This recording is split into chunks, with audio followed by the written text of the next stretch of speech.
We want to do, a lot of places we would like to go, a lot of things we would like to experience, and we just stop at but, and we build a case. In fact, I was reading something the other day that talked about but. It says but is an argument for our limitations, and when we argue for our limitations, we get to keep them. See, but will cause you to procrastinate, but will cause you to hide out behind fear, but will cause you to come up with all type of excuses that you can validate your inaction and not acting on your dream. And right now, more than ever, people need to look for ways to live their dream. People need to look for ways to make it on their own. There is no such thing as job security. There's no such thing as a storm-proof or tragic-proof life. There are no guarantees today, ladies and gentlemen. The illusion is gone. There was a time when we graduated from high school, you were told, go to college and get out, and you go and work for a corporation for 30 or 40 years, they'll give you a gold watch, and you'll retire. Special announcement, that day is gone. That day is gone, never to return again. So instead of people living in fear, feeling stressed out, feeling powerless, feeling like victims, I think it should be a time that we need to begin to look at ways that we can become an active force in our own lives. Look at ways when we can decide to take charge of our own destiny. Look at ways when we can decide to design a life of substance and begin to truly live our dreams. And it's time for people to decide, I'm ready to get on with my life. Shake somebody's hand on your right and left. A guy named Bob May said, don't let nobody turn you around. Do that right quick. Now, you know, a lot of people say, I'm going to live my life one day when things get right. When I get all my bills paid. When I get my feet on the ground. I say, what have you been walking on? See, there are no problem-free moments. A guy named Dimples had a record one time called, If It Ain't One Thing, It's Another. And I say, if it ain't one thing, it's 12 others. Always something there to build a case on why you can't move on, why you can't grow to the next level, why you can't begin to manifest your greatness, why you can't begin to live life on your terms. Always something there to block you, to keep you where you are, and keep you from beginning to develop your true greatness. Always some fear. How do we handle it? And I'm saying that if you've been hiding out behind but, if you've been using the fact that you don't have enough money or you don't have the education, take it head on. Don't get the education. I was saying to a guy the other day who was saying, I said, how old are you? He said, 47 years old. I said, your sister tell me that you can't read. He said, that's right.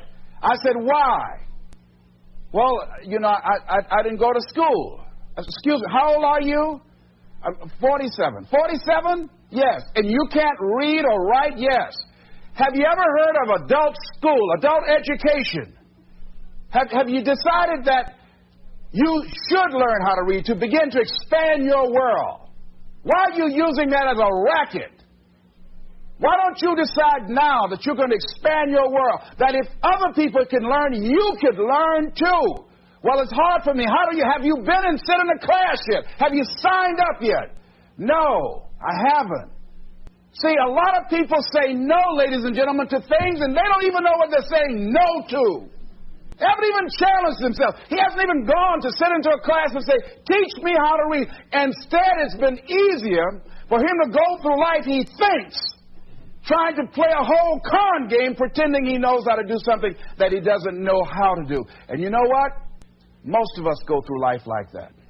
Most of us go through life pretending that we're satisfied where we are, pretending that everything is okay, pretending that we don't have any special goals or ambitions or desires, when really deep down inside we do really want more.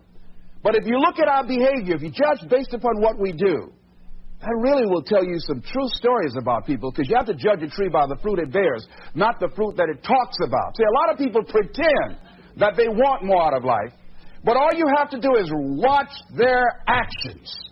That will tell you something. So I used to pretend that I wanted to lose weight, but how could you tell I was pretending? Watch me when I have a piece of sweet potato pie. Let me get within walking distance of some peanuts, some potato chips. See, I was pretending that I really wanted to lose weight. No, you just watch what I eat. I'll tell you what I'm seriously committed to.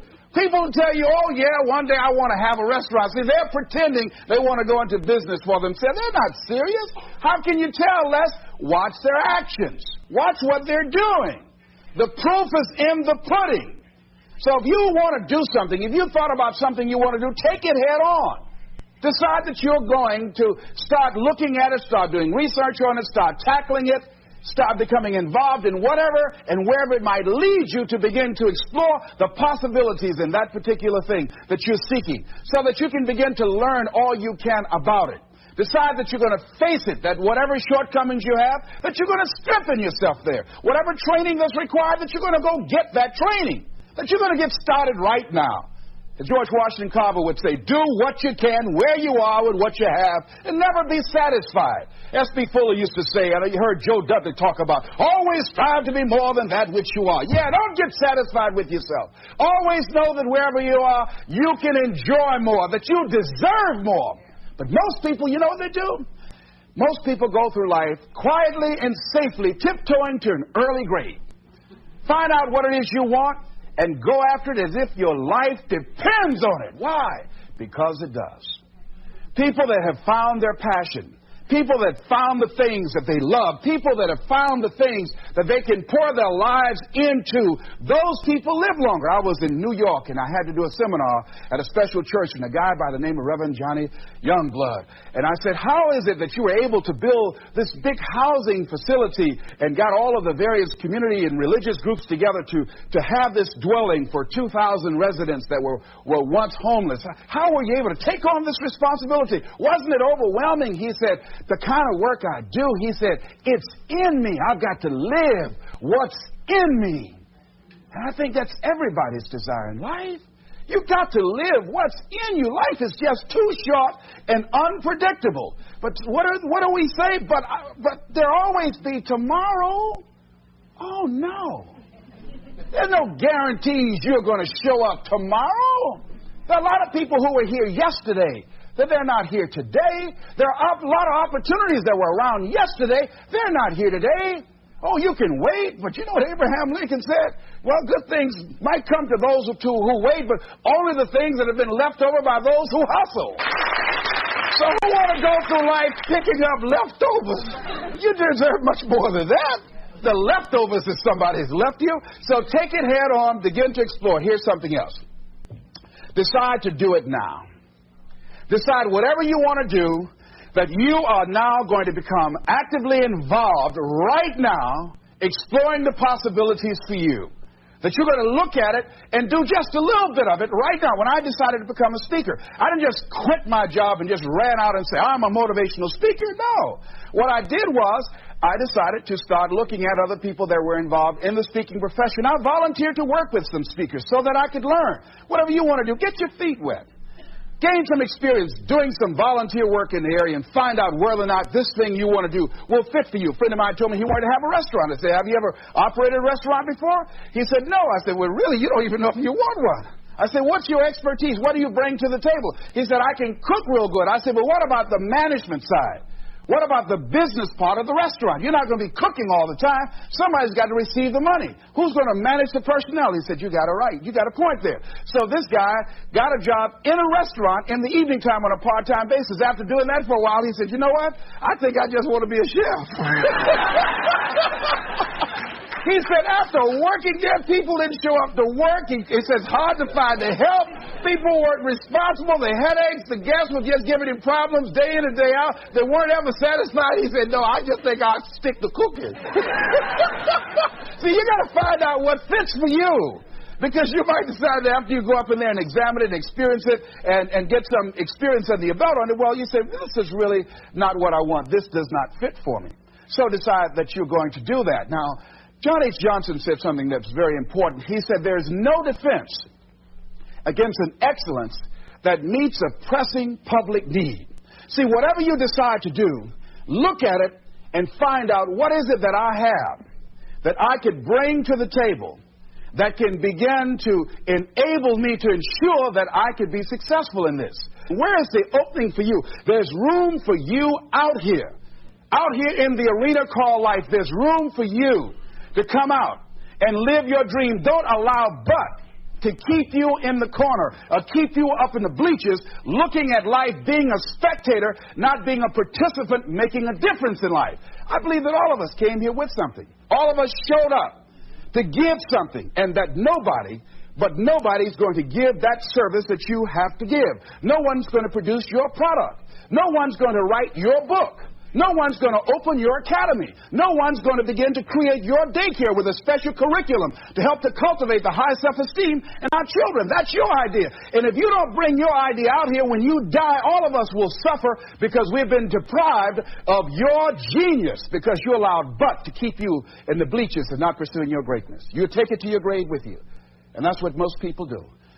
I think that's why the guy said that many people die at age 21 and don't get buried until they're 65. They're walking dead. You can tell them by the way they walk. How they look in the face. When they speak to you. I was giving a speech at this high school, and a lady came after school. She said, "Mr. Brown, I want to talk to you about my son." I said, "What is it?" She said, "He's not motivated." I said, "I wonder why." You got to have energy, ladies and gentlemen. You got to have life. If you're excited about what you're doing, even in the area of selling, you know people don't buy because of logical reasoning. People buy because of your way of feeling. People don't like to be around dead people. No, let the dead bury the dead. No, keep them away from you before they grab you or hold on to you. So the fact that whatever you do, you want to be excited about it. You want to have the kind of excitement that is so contagious that people want to be around you. Because whatever you're doing, whatever you talk to people about, this particular idea that you have, they're looking at you and they want to know, do you believe it? And are you the kind of person they want to be in business with? And if you're not positive, if you're not energetic, if you're not fired up about it, how can you expect anybody else to be fired up about your idea? Am I right? All right, repeat after me, please. I'm going to be fired up about my dream. I'm going to go at it with everything I got. Shake somebody's hand on your right and left and say, "You got what it takes." There are a lot of people who say, "But I tried once or twice and it didn't work out." And so they use that as an excuse not to ever come out again. Guy said, if at first you don't succeed, you're running about average. So if you have come out here with an idea and it didn't work out 2 or 3 times, well, that's all right. You're running about average. You know, I heard something, a jarring question. It says, why is it that people prefer known hells to unknown heavens? You know why? Because it's comfortable, ladies and gentlemen. I remember I was in a service once, and I heard Dr. Johnny Coleman give this example. She talked about a man who had been captured behind the enemy lines in a war and was sentenced to be killed or another option. The captain said to the guy, "Listen," he said, "tomorrow morning at 6 o'clock, you can face the firing squad, or you can go out this door over here." And the guy said, "What's out the door?" He said, "No one knows. All we can tell you is just unknown horrors." He thought, and the next morning he selected the firing squad. After the shots rang out, the captain's secretary said, "What's beyond that door?" And he said, "Freedom."